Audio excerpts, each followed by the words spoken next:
جسم اور روح، افسانہ نگار سعادت حسن منٹو۔ مجیب نے اچانک مجھ سے سوال کیا، کیا تم اس آدمی کو جانتے ہو؟ گفتگو کا موضوع یہ تھا کہ دنیا میں ایسے کئی اشخاص موجود ہیں جو 1 منٹ کے اندر اندر لاکھوں اور کروڑوں کو ضرب دے سکتے ہیں، ان کی تقسیم کر سکتے ہیں، آنے پائی کا حساب چشمے زدن میں آپ کو بتا سکتے ہیں۔ اس گفتگو کے دوران میں مغنی یہ کہہ رہا تھا، انگلستان میں ایک آدمی ہے جو ایک نظر دیکھ لینے کے بعد فوراً بتا دیتا ہے کہ اس قطع زمین کا طول و عرض کیا ہے، رقبہ کتنا ہے۔ اس نے اپنے ایک بیان میں کہا تھا کہ وہ اپنی اس خداداد صلاحیت سے تنگ آ گیا ہے۔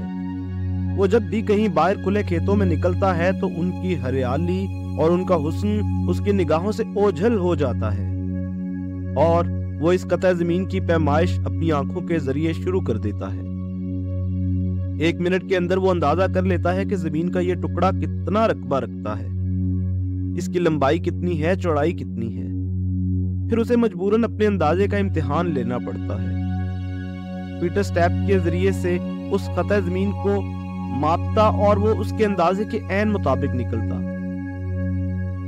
اگر اس کا اندازہ غلط ہوتا تو اسے بہت تسکین ہوتی۔ بعض اوقات فاتح اپنی شکست سے بھی ایسی لذت محسوس کرتا ہے جو اسے فتح سے نہیں ملتی۔ اصل میں شکست دوسری شاندار فتح کا پیش خیمہ ہوتی ہے۔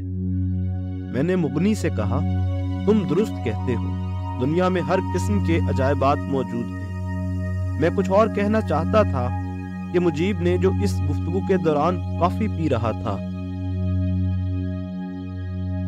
اچانک مجھ سے سوال کیا، کیا تم اس آدمی کو جانتے ہو؟ میں سوچنے لگا کہ مجیب کس آدمی کے متعلق پوچھ رہا ہے۔ حامد؟ نہیں، وہ آدمی نہیں، میرا دوست ہے۔ عباس؟ اس کے متعلق کچھ کہنے سننے کی ضرورت ہی محسوس نہیں ہو سکتی تھی۔ شبیر؟ اس میں کوئی غیر معمولی بات نہیں تھی۔ آخر یہ کس آدمی کا حوالہ دیا گیا تھا؟ میں نے مجیب سے کہا، تم کس آدمی کا حوالہ دے رہے ہو؟ مجیب مسکرایا، تمہارا حافظہ بہت کمزور ہے۔ بھائی، میرا حافظہ تو بچپن سے ہی کمزور رہا ہے۔ تم پہیلیوں میں باتیں نہ کرو، بتاؤ وہ کون آدمی ہے جن سے تم میرا تعارف کرانا چاہتے ہو؟ مجیب کی مسکراہٹ میں اب ایک طرح کا اسرار تھا۔ بوجھ لو۔ میں کیا بوجھوں گا جبکہ وہ آدمی تمہارے پیٹ میں ہے؟ عارف، اصغر اور مسعود بے اختیار ہنس پڑے۔ عارف نے مجھ سے مخاطب ہو کر کہا، وہ آدمی اگر مجیب کے پیٹ میں ہے تو آپ کو اس کی پیدائش کا انتظار کرنا پڑے گا۔ میں نے مجیب کی طرف ایک نظر دیکھا اور عارف سے مخاطب ہوا، میں اپنی ساری عمر اس مہدی کی ولادت کا انتظار نہیں کر سکتا ہوں۔ مسعود نے اپنے سگریٹ کو ایشٹرے کے قبرستان میں دفن کرتے ہوئے کہا، دیکھیے صاحبان، ہمیں اپنے دوست مسٹر مجیب کی بات کا مذاق نہیں اڑانا چاہیے۔ یہ کہہ کر وہ مجیب سے مخاطب ہوا، مجیب صاحب فرمائیے، آپ کو کیا کہنا ہے؟ ہم سب بڑے غور سے سنیں گے۔ مجیب تھوڑی دیر خاموش رہا، اس کے بعد اپنا بجھا ہوا سگریٹ سلگا کر بولا، معذرت چاہتا ہوں کہ میں نے اس آدمی کے متعلق آپ سے پوچھا جسے آپ جانتے نہیں۔ میں نے کہا، مجیب تم کیسی باتیں کرتے ہو؟ بہرحال تم اس آدمی کو جانتے ہو؟ مجیب نے بڑے وثوق کے ساتھ کہا، بہت اچھی طرح۔ جب ہم دونوں برما میں تھے تو دن رات اکٹھے رہتے تھے۔ عجیب و غریب آدمی تھا۔ مسعود نے پوچھا، کس لحاظ سے؟ مجیب نے جواب دیا، ہر لحاظ سے۔ اس جیسا آدمی آپ نے اپنی زندگی میں کبھی نہیں دیکھا ہوگا۔ میں نے کہا، بھئی مجیب، اب بتا بھی دو وہ کون حضرت تھے؟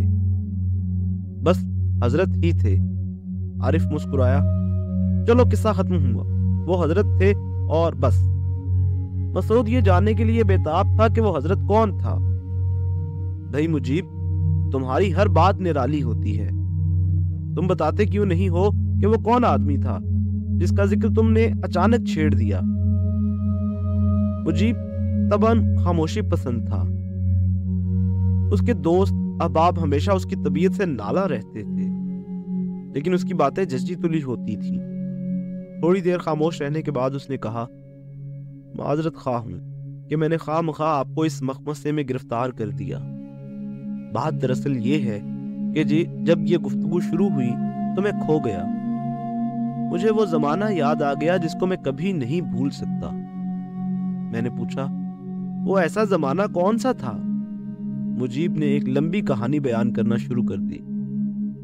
اگر آپ سمجھتے ہو کہ اس زمانے سے میری زندگی کی کسی رومان کا تعلق ہے تو میں آپ سے کہوں گا کہ آپ کم فہم ہیں۔ میں نے مجیب سے کہا، ہم تو آپ کے فیصلے کے منتظر ہیں۔ اگر آپ سمجھتے ہیں کہ آپ کم فہم ہیں تو ٹھیک ہے، لیکن وہ آدمی؟ مجیب مسکرایا۔ وہ آدمی تھا، لیکن اس میں خدا نے بہت سی قوتیں بخشی تھیں۔ مسعود نے پوچھا، مثال کے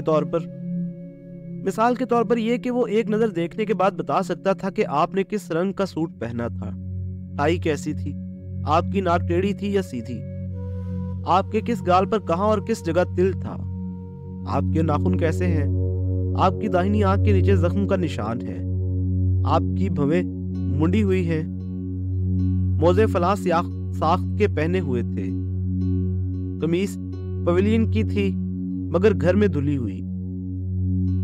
یہ سن کر میں نے واقعتاً محسوس کیا کہ جس شخص کا ذکر مجیب کر رہا ہے عجیب و غریب ہستی کا مالک ہے۔ چنانچہ میں نے اس سے کہا، بڑا مارکا خیز آدمی تھا۔ جی ہاں، بلکہ اس سے بھی کچھ زیادہ۔ اس کو اس بات کا زوم تھا کہ اگر وہ کوئی منظر، کوئی مرد، کوئی عورت صرف ایک نظر دیکھ لے تو اسے من و عن اپنے الفاظ میں بیان کر سکتا ہے جو کبھی غلط نہ ہوں گے، اور اس میں کوئی شک نہیں کہ اس کا اندازہ ہمیشہ درست ثابت ہوتا تھا۔ میں نے پوچھا، کیا یہ واقعی درست تھا؟ 100%۔ ایک مرتبہ میں نے اس سے بازار میں پوچھا، یہ لڑکی جو ابھی ہمارے پاس سے گزری ہے، کیا تم اس کے متعلق بھی تفصیلات بیان کر سکتے ہو؟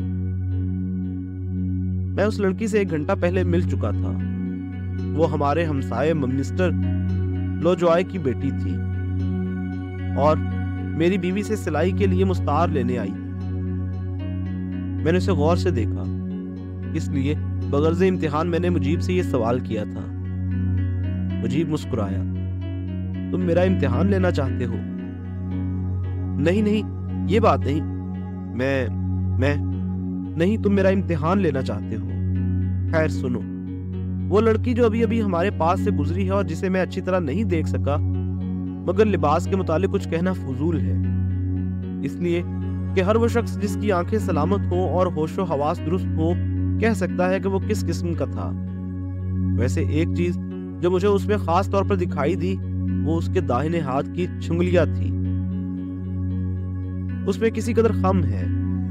بائیں ہاتھ کے انگوٹھے کا ناخن مضروب تھا۔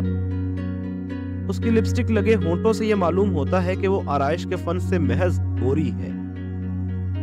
مجھے بڑی حیرت ہوئی کہ اس نے ایک معمولی سی نظر میں یہ سب چیزیں کیسے بھانپ لی۔ میں ابھی اس حیرت میں غرق تھا کہ مجیب نے اپنا سلسلہ کلام جاری رکھتے ہوئے کہا، اس میں جو خاص چیز مجھے نظر آئی وہ اس کے داہنے گال کا تل تھا۔ مجیب کا کہنا درست تھا۔ میں نے اس سے پوچھا، یہ سب باتیں جو تم اتنے وثوق سے کہتے ہو تمہیں کیوں کر معلوم ہو جاتی ہیں؟ مجیب مسکرایا، میں اس کے متعلق کچھ کہہ نہیں سکتا، اس لیے کہ میں سمجھتا ہوں ہر آدمی کو صاحب نظر ہونا چاہیے۔ صاحب نظر سے میری مراد ہر اس شخص سے ہے جو ایک ہی نظر میں دوسرے آدمی کے تمام خد و خال دیکھ لے۔ میں نے اس سے پوچھا، خد و خال دیکھنے سے کیا ہوتا ہے؟ بہت کچھ ہوتا ہے۔ خد و خال ہی انسان کا صحیح کردار بیان کرتے ہوں گے۔ میں تمہارے اس نظریے سے متفق نہیں ہوں۔ نہ ہو، مگر میرا نظریہ اپنی جگہ قائم رہے گا۔ مجھے اس پر کیا اعتراض ہو سکتا ہے؟ بہرحال میں یہ کہے بغیر نہیں رہ سکتا کہ انسان غلطی کا پتلا ہے۔ ہو سکتا ہے تم غلطی پر ہو۔ یار، غلطیاں درستیوں سے زیادہ دلچسپ ہوتی ہیں۔ یہ تمہارا عجیب فلسفہ ہے۔ فلسفہ گائے کا گوبر ہے۔ اور گوبر؟ مجیب مسکرایا، وہ اپلا کہہ لیجئے جو ایندھن کے کام آتا ہے۔ ہمیں معلوم ہوا کہ مجیب ایک لڑکی کے عشق میں گرفتار ہو گیا ہے۔ پہلی ہی نگاہ میں اس نے اس کے جسم کے ہر خد و خال کا صحیح جائزہ لے لیا تھا۔ وہ لڑکی بہت متاثر ہوئی جب اسے معلوم ہوا کہ دنیا میں ایسے آدمی بھی موجود ہیں جو صرف ایک نظر میں سب چیزیں دیکھ جاتے ہیں، تو وہ مجیب سے شادی کرنے کے لیے رضامند ہو گئی۔ ان کی شادی ہو گئی۔ دلہن نے کیسے کپڑے پہنے تھے، اس کی دائیں کلائی میں کس ڈیزائن کی دست لچھی تھی، اس میں کتنے نگینے تھے، یہ سب تفصیلات اس نے ہمیں بتائی۔ ان تفصیلات کا خلاصہ یہ ہے کہ ان دونوں میں طلاق ہو گئی۔